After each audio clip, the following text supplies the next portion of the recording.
akal itu dalam diri orang jahat, yang hatinya orientasinya jahat, ya dia akan hadir membela kejahatan. Dalam diri orang baik, dia hadir membela kebaikan. Nah, akal itu iso diputer-puter kemana-mana, dia bisa. Kalian kan sering salah tapi bisa cari alasan biar kelihatan benar. Kamu pacaran saja kan pakai alasan ta'aruf. Loh, itu kuasa akalmu luar biasa. Dalam diri kita itu penguasanya sebenarnya kolbu, hati. Hati inilah yang punya orientasi hidup. Orang baik atau orang jahat kuncinya di hatinya. Pikiran itu luar biasa, tapi akal itu posisinya, kata Imam Ghazali, hanya panglima perangnya. Yang bisa menangkap cahaya ini hati. Sayangnya kolab ini bisa kotor oleh dosa, oleh maksiat, oleh hal duniawi dan lain sebagainya. Yang kekotoran ini akan tambah kotor ketika didukung oleh akal. Tambah kotor lagi ketika nafas tidak terkendali. Disitulah saatnya kita bersih-bersih.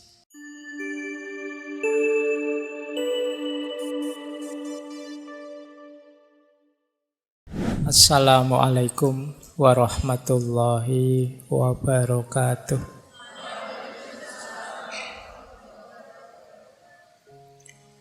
Bismillahirrahmanirrahim.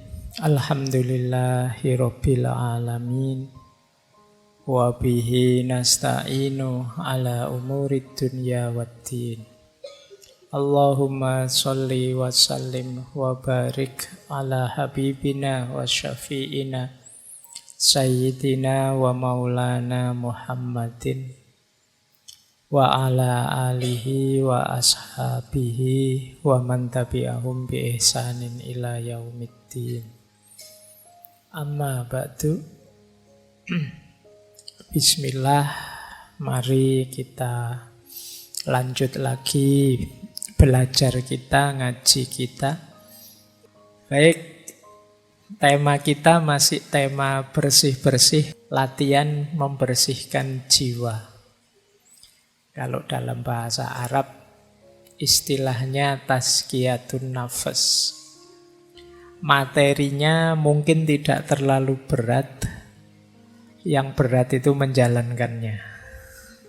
Jadi ya enggak apa-apa. Rumusnya sama ya. Kalau bahasa untuk kebaikan itu ya kita jalankan semampu kita. Jangan karena alasan berat terus ditinggal semuanya. Allah lebih tahu. Maka yuk malam hari ini kita bersih-bersih jiwa kita.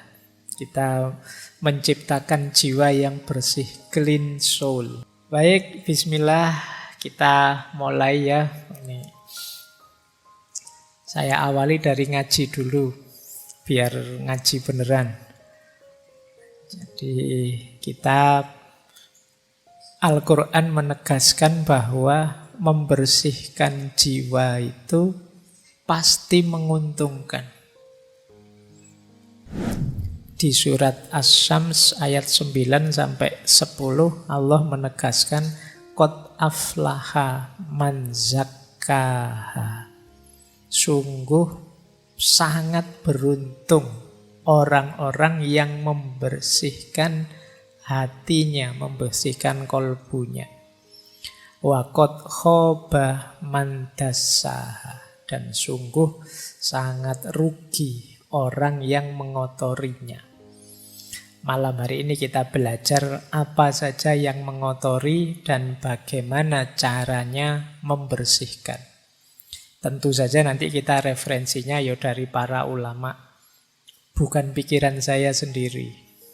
Jadi kalau ada yang luar biasa dari ngaji ini terus teman-teman ngutip dipotong-potong, itu kadang-kadang rasanya saya kayak pinter banget. Wong aku cuma ngutip pikiran-pikiran para tokoh, para filosof, para ulama. Jadi saya hanya penyambungnya saja. Mereka-mereka, beliau-beliau itulah yang hebat. Nah, saya lanjutkan. Kalau di surat Al-Jumu'ah ayat 2 dijelaskan bahwa tazkiyatun nafas itu bagian dari misinya Rasulullah. Berarti kalau kita berupaya membersihkan jiwa, itu kita membantu suksesnya misinya Rasulullah. Huwallazi ba'atha fil ummiyina rasulam minhum yatlu alaihim ayatihi wa yuzakkihim itu dan membersihkan jiwa-jiwa mereka. Wa yu'allimuhumul kitaba wal hikmah wa in kanu min qablu lafi dhalalim mubin. Jadi dialah yang mengutus kepada kaum yang buta huruf seorang rasul di antara mereka. Yang dilakukan apa oleh para rasul ini? Oleh rasul ini yatlu alaihim ayati, membacakan ayat-ayatnya Allah, wa yuzakkihim dan membersihkan hati-hati mereka, jiwa-jiwa mereka. Wa yu'allimuhumul kitaba wal hikmah dan mengajarkan kitab suci dan hikmah.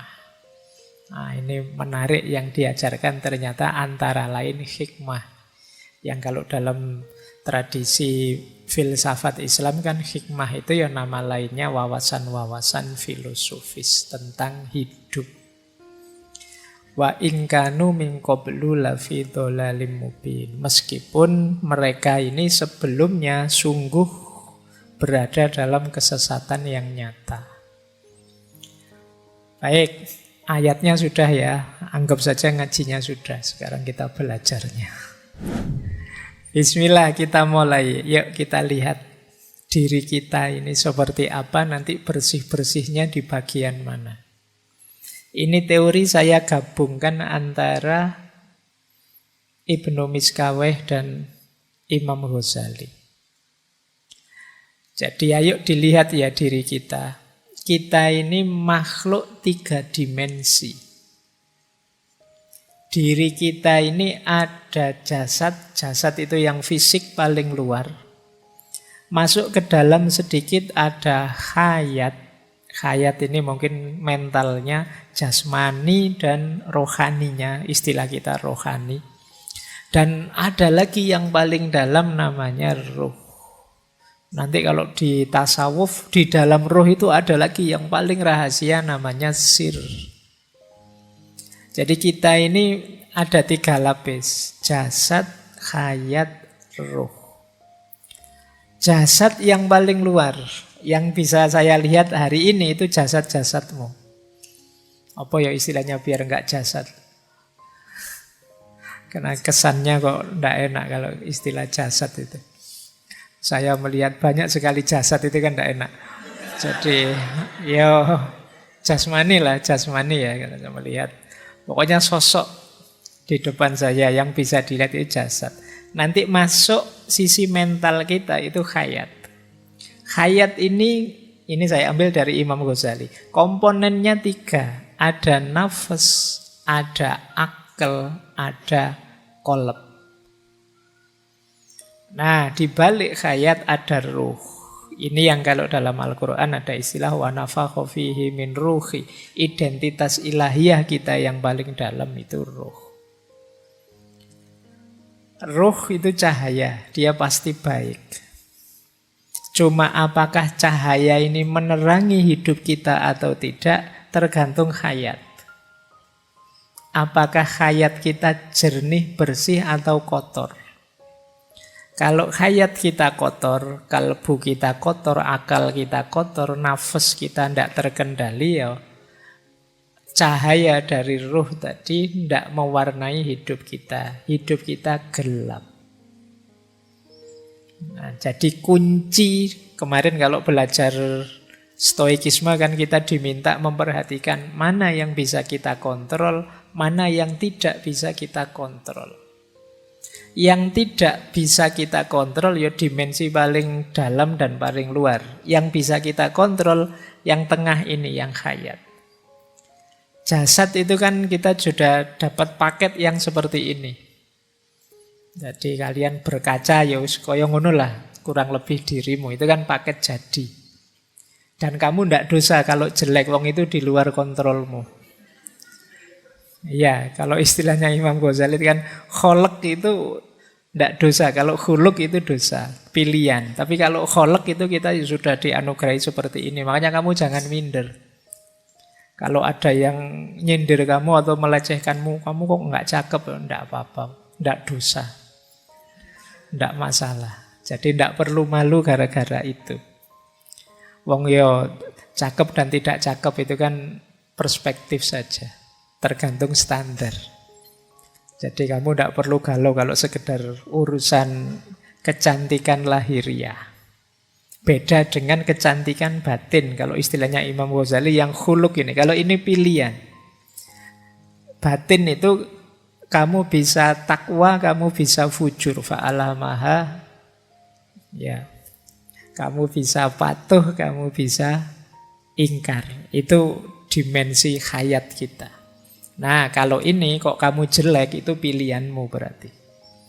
Kamu perlu malu, kamu perlu ndak enak hati kok saya milihnya jelek terus. Tapi kalau fisik, ndak, fisik itu paket jadi. Nah, yang paling dalam, yang cahaya ini yang paling positif. Semoga hayatnya orientasinya ke dalam. Orientasinya ke cahaya, tidak ke jasad. Nah, ini perlu diperhatikan lagi. Nafas, akal, qalb. Nafas itu kalau menurut Imam Ghazali dorongan-dorongan jiwa. Kadang kita pakai istilah hawa nafsu. Itu nafas. Ingin makan, ingin minum, ingin kawin. Ini dorongan-dorongan nafas. Dan manusiawi. Jadi setiap manusia punya ini yang waras ya, yang normal. Itu nafasnya hidup. Dia ingin macam-macam. Jadi kalian tidak usah galau, Pak. Saya itu kok pingin ini, pingin itu. Saya merasa tidak mampu, tapi yo pingin kawin, pingin kaya, pingin ini, tidak apa-apa. Manusiawi. Hanya saja nanti kita diminta untuk bisa mengontrolnya, mengendalikannya. Akal juga begitu. Jadi kita itu punya daya berpikir dengan akal kita. Itu pun kita diminta menggunakannya setepat mungkin. Kolbu juga begitu, hati kita. Hati ini bahkan kata Imam Ghazali, di ranah hayat itu rajanya. Jadi dalam diri kita itu penguasanya sebenarnya kolbu, hati. Hati inilah yang punya orientasi hidup. Orang baik atau orang jahat kuncinya di hatinya. Pikiran itu luar biasa, tapi akal itu posisinya kata Imam Ghazali hanya panglima perangnya. Panglima perang itu ya dia luar biasa kalau untuk menaklukkan apa-apa, tapi dia tunduk di bawah kekuasaannya raja. Maka akal itu dalam diri orang jahat, yang hatinya orientasinya jahat, ya dia akan hadir membela kejahatan. Dalam diri orang baik, dia hadir membela kebaikan. Nah, akal itu iso diputer-puter kemana-mana dia bisa. Kalian kan sering salah tapi bisa cari alasan biar kelihatan benar. Nah, itu jagonya akal. Jadi sudah jelas-jelas kuliah datangnya telat. Itu kan alasanmu oke. Padahal kamu tahu sebenarnya saya tadi bangunnya kesiangan. Maksud aku alasan bangun kesiangan kan nanti dosennya mesti terus kamu alasan macam-macam wis. Pak kan ya di jalan itu banyak sekali halangan. Pak kan ya alasanmu bisa macam-macam. Kamu pacaran saja kan pakai alasan ta'aruf. Loh, itu kuasa akalmu luar biasa. Baik ya, jadi ada qalb, ada akal, ada nafas. Qalb inilah yang bisa memantulkan cahaya dari dalam. Cahaya ilahiyah tadi. Dia yang mewadahi. Kalau hati ini bersih, maka dia akan memantulkan cahaya. Akal akan diwarnai oleh cahaya itu, dan hidup kita hidup yang bercahaya. Bercahaya dalam tanda petik ya, jangan dicari, jangan dibayangkan koyo senter terus kamu cahayanya ada, koyo film-film itu terus di belakangnya ada. Bukan itu. Jadi hidup yang berorientasi ilahiyah itu nama lainnya cahaya. Jadi rute yang benar memang ke arah cahaya itu. Nah, yang bisa menangkap cahaya ini hati. Sayangnya kolab ini bisa kotor oleh dosa, oleh maksiat, oleh hal duniawi dan lain sebagainya. Yang kekotoran ini akan tambah kotor ketika didukung oleh akal. Tambah kotor lagi ketika nafas tidak terkendali. Disitulah saatnya kita bersih-bersih. Jadi kemarin kita sudah latihan bersih-bersih akal. Malam hari ini ayo bersih-bersih kolab. Bersih-bersih hati. Ya di antara komponennya untuk bersih-bersih hati, ya nafasnya kita bereskan dulu. Jadi malam hari ini temanya ada di situ. Mumpung mau puasa. Kalau di Jawa ada tradisi padusan. Padusan itu tradisi simbolik mandi sebelum Ramadan. Nah ini yang dibersihkan jasad, tapi yo bisa masuk lebih dalam sebenarnya, ya tidak hanya bersih-bersih jasad, tapi juga bersih-bersih hayat biar ruh dan cahayanya kelihatan. Baik, nah itu tadi filsafatnya.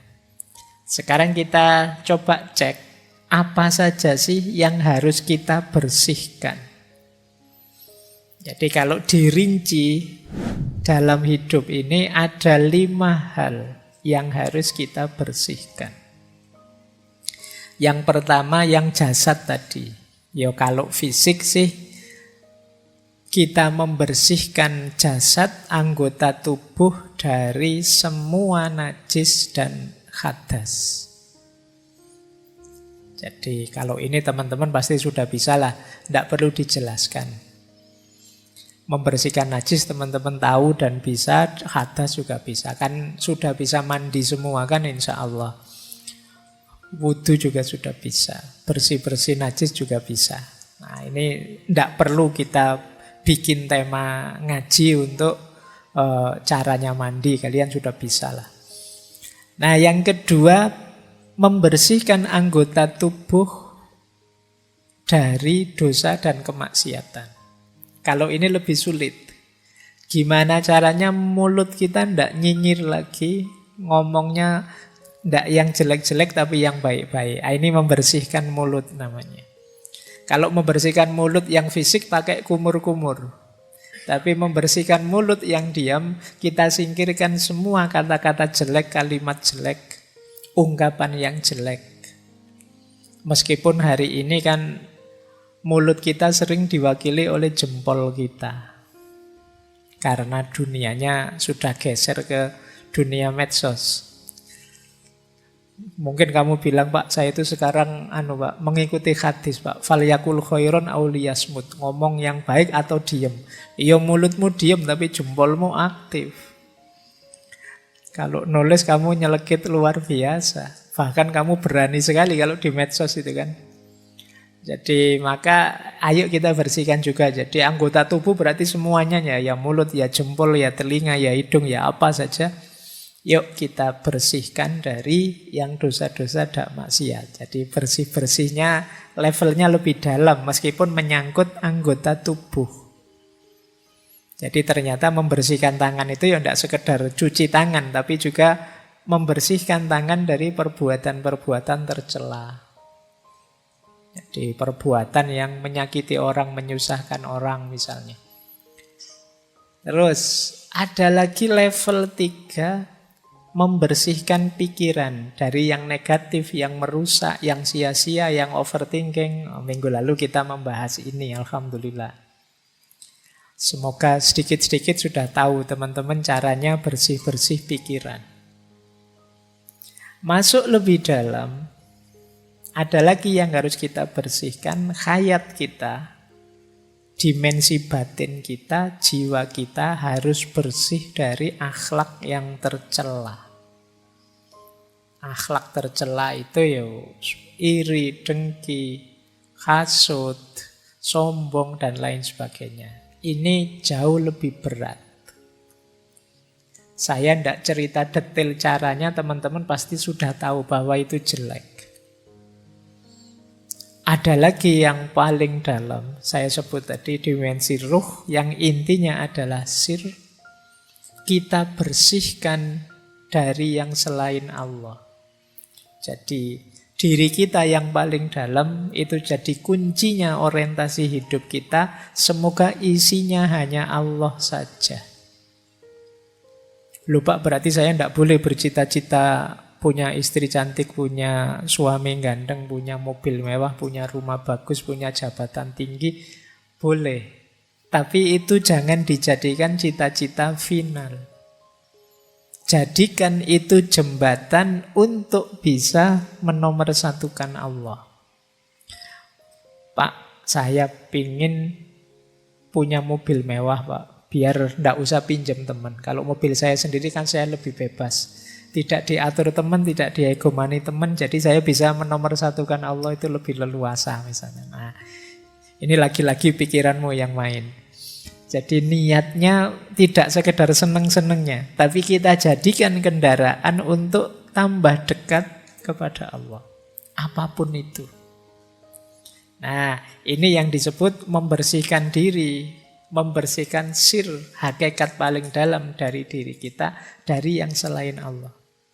Yang posisinya media, kita posisikan media. Yang posisinya hanya alat, hanya kita jadikan alat. Satu-satunya tujuan hanya Allah saja. Nah, ini area-area bersih-bersih diri. Dimulai dari yang paling lahiriah sampai yang paling dalam. Kalau kalian bisa lima-limanya, banggalah nanti di akhir Ramadan benar-benar Idul Fitri. Kembali fitrah. Jadi awas keliru, karena banyak yang memaknai Idul Fitri itu kembali bisa makan lagi. Makan itu kan fitrah, Pak. Enggak, maksudnya ini. Jadi di antara cara bersih-bersih itu nanti puasa. Nanti ada logiknya. Tapi kita awali dari sini dulu. Baik, saya lanjutkan lagi. Nah, kalau dalam tasawuf ada istilahnya bersih-bersih ini. Biasanya pakai istilah tazkiyatun nafs tadi. Saya melihat ada beda-beda istilah proses tazkiyatun nafs ini, tapi arahnya sama. Kalau Imam Ghazali pakai istilah toharatun nafs, yang dilanjutkan imaratun nafs, dan puncaknya adalah nafs mutmainnah. Toharatun nafs itu membersihkan jiwa. Kalau sudah bersih, imaratun nafs. Imarah itu mengatur, mengendalikan. Jadi nafsu tadi yang sering tidak terkendali, ayo dikendalikan, bukan dimatikan ya. Dimatikan itu kalau begitu saya tidak usah makan lagi, saya tidak usah minum lagi, saya tidak kawin saja. Itu namanya mematikan nafas. Nanti tidak manusiawi. Jadi Islam itu sangat manusiawi. Kendalikan, makan ya, tapi harus tahu kapan berhenti. Jangan mentang-mentang ditraktir terus manganin los. Kasihan yang traktir. Jadi harus tahu kapan berhenti, harus ngerti porsi kita sampai mana. Makan, minum, nikah. Jadi toharatun nafs, imaratun nafs. Kalau kita bisa imaratun nafs, termasuk mengendalikan keinginan, insya Allah akan lahir nafs yang mutmainnah. Jiwa yang tenang. Nah, ini rumus pertama, versinya Imam Ghazali. Jadi dibersihkan, dikendalikan, akhirnya tenang. Beda lagi rumusnya Muhammad Abduh, pembaharu dari Mesir. Kalau beliau rumusnya istilahnya agak berbeda. Kata Abduh, Yang pertama adalah tarbiyatun nafas. Tarbiyatun nafas itu mendidik jiwa. Jiwa kita itu liar, harus dijinakkan, dididik. Caranya dengan pembiasaan. Ini namanya tarbiyatun nafas. Kalau sudah sukses mendidik, baru langkah kedua apa? Istilahnya tazkiyatul akal. Tazkiyatul akal itu minggu lalu, membersihkan pikiran. Karena yang menyuplai informasi dalam diri kita itu akal. Ya benar kalbu rajanya, tapi info-info dari akal. Maka tazkiyatul akli itu membersihkan akal dari hal-hal yang jelek, yang negatif. Kemarin sudah saya ajarkan caranya bersih dari pikiran-pikiran yang ngeres misalnya. Itu tazkiyatul akli. Karena kalau tidak, ya pikiran itu akan jadi kacamata kita. Cara kita memandang realitas sekeliling. Kalau kita menganggap hidup ini penderitaan misalnya, itu kan pikiran. Akhirnya kita murung. Tapi kalau kita menganggap hidup ini anugerah, kita pun ceria. Maka penting tazkiyatul akal. Jangan sampai pikiran-pikiran buruk, negatif bercokol di kepala kita. Karena dia akan mewarnai hidup kita. Jadi setelah kita didik jiwa, kita bersihkan akal. Dan puncaknya adalah tauhid. Ilaihi roji'un. Terminal terakhir tujuannya tetap Allah saja. Jangan yang lain-lain. Kalau masih Allah saja berarti rute kita masih benar. Tapi kalau masih ada tujuan-tujuan yang lain, harus diluruskan lagi. Puncaknya harus tauhid. Jadi bukan kemasyhuran, bukan nama besar, bukan kekayaan, tapi Allah saja. Nah, yang terakhir itu istilah teman-teman pastinya sudah kenal ya. Kalau belum kenal ya sekarang kenal lah paling enggak. Ada istilah takholli, tahalli, dan tajalli. Wis apal. Sudah bolak-balik dijelaskan. Takholli itu membersihkan. Kalau sudah bersih, tahalli diisi dengan yang baik-baik. Kalau jiwa kita terbiasa dengan yang baik-baik, maka dia akan tajalli. Menyaksikan yang hakiki dalam hidup dan tidak lagi tergoda oleh hal-hal artifisial. Tidak mudah terdistraksi. Tidak mudah tergoda. Jiwa yang sudah bertajalli itu ya dia akan fokus hanya pada Allah saja. Kayak teman-teman kalau sedang terpesona oleh sesuatu, itu kan ya tidak bisa dipalingkan dari keterpesonaan itu, ya ditonton terus. Itu namanya keterpesonaan terhadap sesuatu. Nah, ketika kita tajalli, ketika kita merasakan, memahami tentang hakikat ilahiyah, itu namanya tajalli, ya, kita akan fokus ke sana. Baik, jadi ada takholli, tahalli, tajalli. Masing-masing nanti ada caranya, ada tekniknya, dan di banyak ngaji sudah dijelaskan. Ini metodenya. Nah, saya tidak menjelaskan panjang-panjang biar kalian tidak pesimis. Karena biasanya kalau ngaji kayak gini itu, aduh Pak, kok berat Pak. Yo, pokoknya sekarang informatif dulu, nanti direnungi mana yang bisa dijalankan, dijalankan. Menarik saya ambil dari Ihya.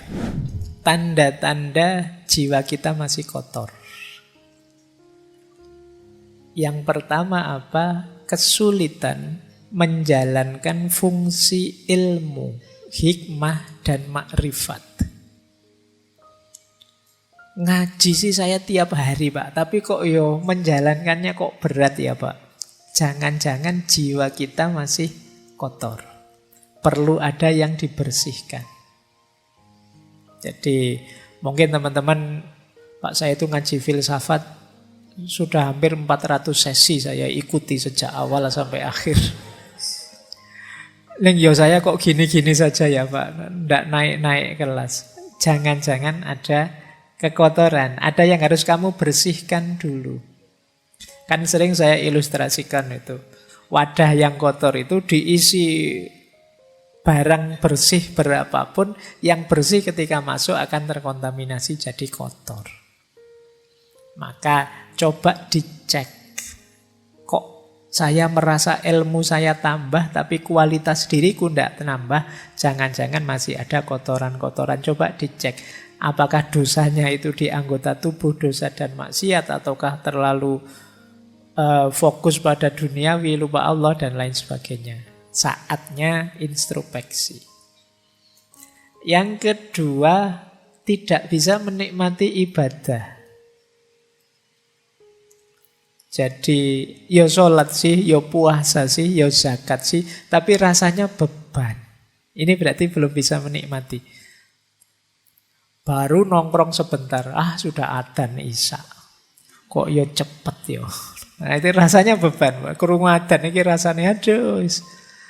Akhirnya kan kamu cepet-cepet bikin sholat biar bebas tugas. Nah ini berarti kamu belum bisa menikmati ibadah. Para penceramah itu mungkin sebentar lagi akan banyak yang isinya man fariha biduhuli Ramadan. Barang siapa yang gembira dengan datangnya Ramadan, dia bisa bebas dari api neraka. Terus kamu pura-pura gembira padahal kamu gerundel. Besok tidak bisa makan siang-siang ini. Wah berat sekali nanti kuliahku. Wah asam lambungku bagaimana. Pokoknya kamu khawatirnya banyak. Tidak ada gembira-gembiranya. Ibadah kok rasanya berat. Coba dicek. Jangan-jangan ada sisi-sisi kotor yang harus dibersihkan. Entah di sisi yang mana. Dalam diri kita. Teman-teman lebih tahu lah. Tidak usah cerita-cerita ke saya juga, nanti malu. Coba dimuhasabai sendiri. Saya ada kekurangan di mana? Ada kekotoran di mana? Kok ibadahku berat rasanya? Rasanya masih beban. Kemudian ada lagi yang ketiga, asik malahan sibuk dengan hal-hal yang tidak berarti, tidak ada maknanya. Nah, coba dihitung. Dalam sehari kesibukan kita yang memang urgent, penting, bermakna, bermanfaat berapa persen?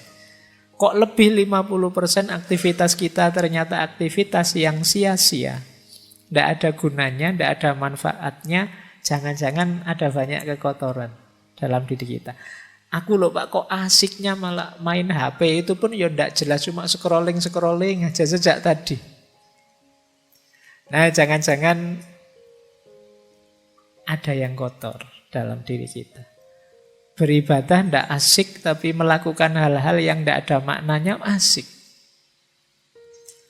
Saya itu Pak, kalau ngobrol sambil ngerokok nongkrong itu tidak terasa berjam-jam loh Pak. Asik saja. Tapi kalau sholat mau zikir sebentar saja kok ya rasanya berat. Subhanallah 33 kali itu rasanya kayak 3 kali. Cowopet subhanallah subhanallah sudah 33. Tidak dinikmati sama sekali. Coba dicek. Jangan-jangan ada kekotoran. Nah ini juga. Ada sesuatu yang kita cintai sangat dalam, melebihi cinta kita pada Allah. Jangan-jangan masih ada kekotoran dalam diri kita. Kan biasa sebenarnya tiap orang itu punya ambisi, punya keinginan, punya cita-cita. Tapi rumusnya seperti saya bilang tadi, finalnya tetap harus Allah. Jadi Pak Opo tidak boleh mencintai sesama, mencintai yang kita cintai. Cintai saja, tapi jadikan cinta itu bagian dari cinta kita kepada Allah. Karena Allah Sang Maha Cinta. Dia menyukai aktivitas mencintai, maka aku pun mencintai. Jadi kita melakukan aktivitas mencintai itu bagian dari kepatuhan kita kepada Allah. Nah, cuma kok nanti ada yang kita cintai melebihi Allah atau justru membuat kita lupa pada Allah. Saking cintanya dengan HP, dengan main game, dengan nonton TikTok, dengan YouTubean, dengan Spotifyan, porsinya untuk Allah lama-lama habis. Ya tinggal sholat saja. Sholat pun kadang juga tidak sadar hadirnya Allah. Nah itu coba dicek lagi dalam diri kita, jangan-jangan ada kotoran-kotoran. Yang terakhir, berlebihan. Jadi perilaku-perilaku yang berlebihan apa saja. Kan dulu di filsafat akhlak saya singgung bahwa segala yang berlebihan itu jelek. Bahkan baik berlebihan pun jelek. Makanya kalau kamu nembak kan biasanya kalau ditolak jawabannya kan, wah kamu terlalu baik buatku. Jangan dikira terlalu baik itu positif, negatif. Karena segala yang terlalu itu jelek. Makanya kalau kamu dijawab begitu, itu kamu jangan bangga. Wah aku ini sangat terlalu baik, berarti tidak terlalu baik, negatif. Oh dia pinginnya yang pas kok, yang baik, cocok. Nah kalau terlalu baik ya melampaui sudah. Baik, jadi ketika ada keberlebihan, kemungkinan ada yang kotor. Jadi perilaku yang berlebihan dalam hal apapun. Menghargai orang itu bagus, tapi saking menghargainya sampai memuji-muji, sampai menyembah-nyembah kebablasan jelek. Benci orang itu manusiawi, ada orang kita suka, ada yang kita tidak suka. Tapi kebencian yang berlebihan sampai kita tidak rasional, sampai kita tidak manusiawi, pasti jelek. Nah, ini bahan untuk kita introspeksi, jangan-jangan masih ada yang kotor. Jadi di antara tanda-tanda kotornya jiwa itu kita sulit menjalankan hikmah ilmu yang kita miliki. Kita berat dalam beribadah tapi asyik dalam hal-hal yang tidak bermakna. Ada yang selain Allah yang kita cintai sedemikian rupa dan kita suka berlebihan dalam banyak hal. Nah, kalau ada gejala-gejala ini ya ayo segera muhasabah. Ada sisi kotor apa dalam diriku yang perlu aku bersihkan. Jangan-jangan masih ada sombong, jangan-jangan masih ada iri, jangan-jangan masih ada dengki pada orang, jangan-jangan masih ada rasa benar sendiri, egois dan lain sebagainya. Itu kotoran-kotoran jiwa kita. Nah, ini menarik dalam Ihya itu, nanti kalian boleh setuju, boleh tidak ya. Ini cuma yang punya pendapat Imam Ghazali. Ini rangkaian dorongan syahwat yang negatif, yang bisa membawa bencana.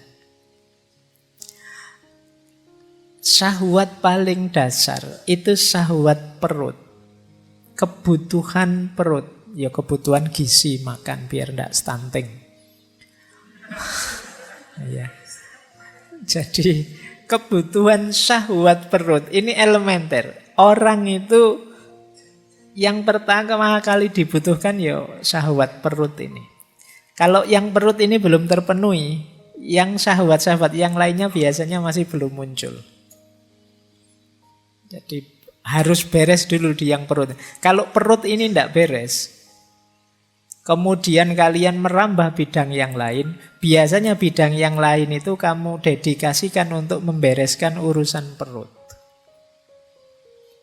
Di ekonomimu belum beres, kamu geser ke ranah agama, ya urusan agama kamu jadikan orientasi untuk memenuhi kebutuhan perut. Urusan perutmu belum beres, kamu melakukan aktivitas kebaikan sosial, itu biasanya diam-diam tidak sadar kebaikan sosial itu kamu dedikasikan untuk memenuhi kebutuhan perutmu. Maka syahwat paling dasar itu syahwat perut. Kalau urusan perut beres, kata Imam Ghazali biasanya naik sedikit. Turun naik. Turun sedikit ke bawah perut. Syahwat bawah perut. Nah, ini baru mulai lirak-lirik kiri kanan. Kalau perutnya belum kenyang, masih belum turun ke bawah.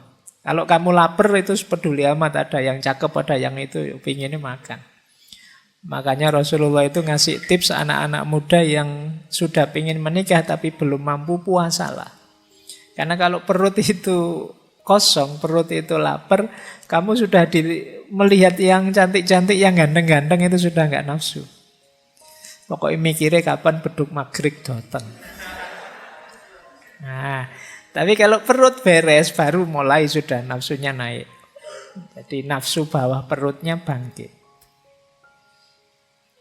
Kalau yang kedua ini juga terpenuhi, biasanya terus naik juga satu level lagi, muncul syahwat tentang harta dan kedudukan. Jadi mulai mikir status, mulai mikir kepemilikan.